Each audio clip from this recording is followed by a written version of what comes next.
It's interesting that clients come to me and talk about having a meeting. And I ask them, well, what kind of meeting are you going to have? And the client usually said, it was a he in this case, he said, well, we have quarterly membership meetings.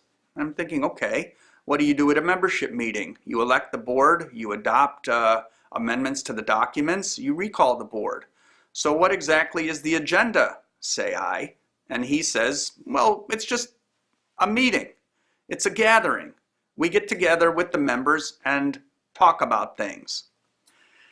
And invariably, I'm sure it ends up, they talk about what they want to talk about it, they talk about it, and then they talk about what they talked about. But when in terms of corporate law, those types of gatherings don't even deserve to be called a meeting.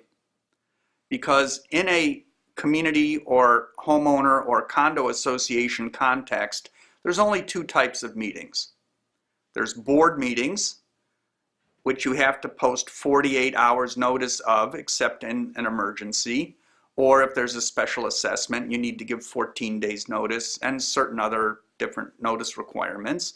You have to have an agenda, and you actually go through the agenda and record what's done, and it's over. Or you call a membership meeting. You send out notice as required by your documents and the law. You send out proxies to allow people to vote on matters which they're allowed to vote by proxy on, and you take action.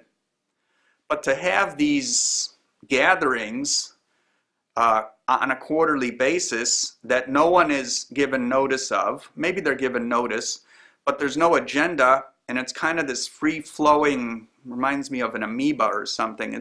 It's just a free-floating exchange of ideas, should be called, I made up a word for it with a dear client named Earl Clements. I said, Earl, you're not having meetings, you're having a zyglob. Now you can call it whatever you want. That sounds like a creature from Star Trek or something. But what's important to remember is that the word meeting of the members or of the board is a very important legal concept, because these public gatherings, first of all, they're not called for by corporate law. Second, you really can't do anything there except exchange ideas. Third, you might end up with a mob scene depending on what's going on in the community, and they don't count for anything anyway. So my suggestion is, legally, you can have them. Just understand what you're doing and make sure the members understand what they're accomplishing, which is basically maybe at most a recommendation for the board to take action on something.